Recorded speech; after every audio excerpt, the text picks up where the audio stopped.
ओम नमः शिवाय। भक्तों, आज हम सोमवार व्रत की पावन कथा सुनेंगे। एक बहुत धनवान साहूकार था जिसके घर धन आदि किसी प्रकार की कोई कमी नहीं थी, परंतु उसको एक दुख था कि उसके कोई पुत्र नहीं था। वह इसी चिंता में रात दिन रहता था और वह पुत्र की कामना के लिए प्रति सोमवार को शिवजी का व्रत पूजन बड़ी श्रद्धा के साथ किया करता था। सायंकाल को शिवजी के मंदिर में जाकर दीपक जलाया करता था। उसके भक्ति भाव को देखकर एक समय श्री पार्वती जी ने शिवजी महाराज से कहा, हे महाराज, यह साहूकार आपका अत्यंत भक्त है और आपका व्रत और पूजन बड़ी श्रद्धा के साथ करता है, तो इसकी मनोकामना पूर्ण करनी चाहिए। शिवजी ने कहा, हे पार्वती, यह संसार कर्म क्षेत्र है। जैसा किसान खेत में बीज बोता है वैसा ही फल काटता है, उसी तरह इस संसार में जैसा कर्म करता है वैसा ही फल भोगता है। पार्वती जी ने अत्यंत आग्रह से कहा कि महाराज, जब यह आपका ऐसा भक्त है और यदि इसको किसी प्रकार का कोई दुख है तो उसको अवश्य दूर करना चाहिए, क्योंकि आप सदैव अपने भक्तों पर दयालु हैं, उनके दुखों को दूर करते हैं। यदि आप ऐसा नहीं करेंगे तो मनुष्य क्या आपकी व्रत सेवा पूजन करेंगे?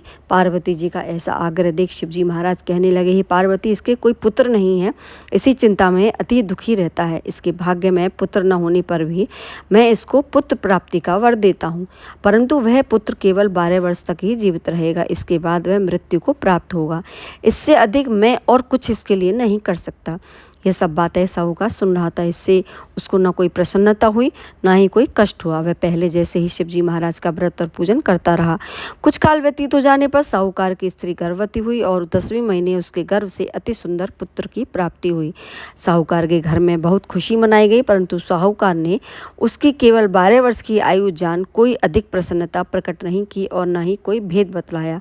जब वह 11 वर्ष का हो गया तो उस बालक की माता ने उसके पिता से उसके विवाह आदि के लिए कहा, परंतु साहूकार कहने लगा, मैं अभी इसका विवाह नहीं करूंगा और इसे काशी जी पढ़ने के लिए भेजूंगा। फिर साहूकार ने अपने साले अर्थात उस बालक के मामा को बुलाकर उसकी बहुत सारा धन देकर कहा कि तुम इस बालक को काशी जी पढ़ने के लिए ले जाओ और रास्ते में जिस स्थान पर भी जाओ वहाँ यज्ञ करते ब्राह्मण को भोजन कराते जाना।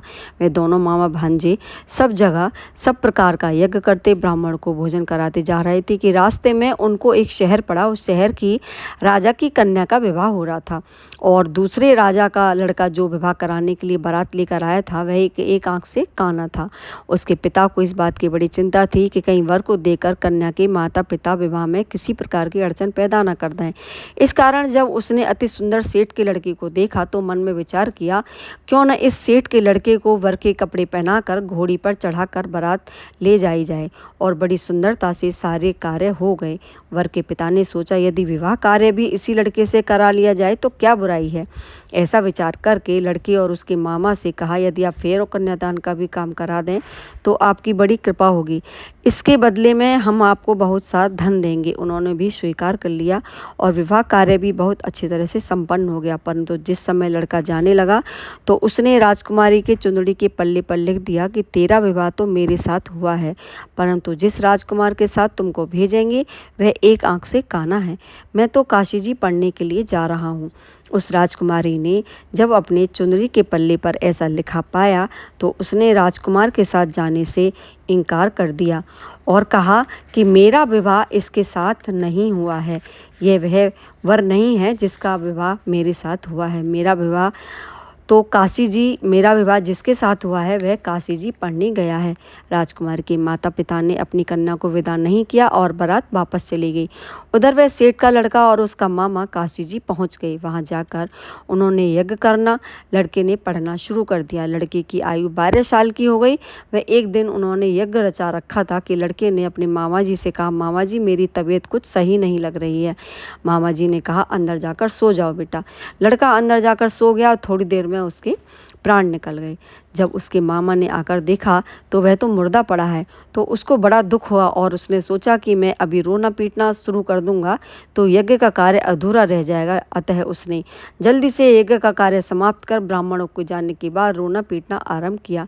संयोग बस उसी समय शिवजी पार्वती जी उधर से जा रहे थे। जब उन्होंने जोर जोर से रोने पीटने की आवाज़ सुनी और पार्वती जी कहने लगी, है महाराज, कोई दुखिया रो रहा है।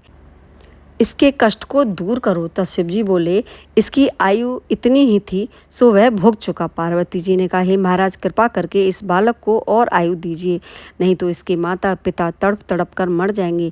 पार्वती जी ने इस प्रकार बार बार आग्रह करने पर शिव जी ने उसको जीवन वरदान दे दिया। शिव जी महाराज की कृपा से लड़का जीवित हो गया। शिव पार्वती जी कैलाश चले गए। लड़का अपने मामा के साथ यज्ञ करते हुए अपने घर की ओर चल दिया। रास्ते में उसी शहर में आए जहाँ विवाह हुआ था। वहाँ पर आकर उन्होंने जब यज्ञ करना शुरू कर दिया तो लड़की के ससुर ने उसको पहचान लिया और अपने घर में महल में जाकर बड़ी खातिर के साथ बहुत दास दासियों के साथ आदरपूर्वक लड़की और जमाई को विदा किया। जब वह अपने शहर के निकट आए तो मामा ने कहा कि मैं पहले तुम्हारे घर पे खबर करके आता हूँ। उस समय लड़के के माता पिता अपने घर की छत पर बैठे हुए थे और उन्होंने यह प्रण कर रखा था कि यदि हमारा पुत्र कुशल पूर्वक घर आए तो राजी खुशी से नीचे उतर जाएंगे, नहीं तो हम छत से गिरकर अपने प्राण खो देंगे। इतने में उस लड़के के मामा ने जाकर यह समाचार दिया कि आपका पुत्र आ गया है, परंतु उनको विश्वास नहीं हुआ।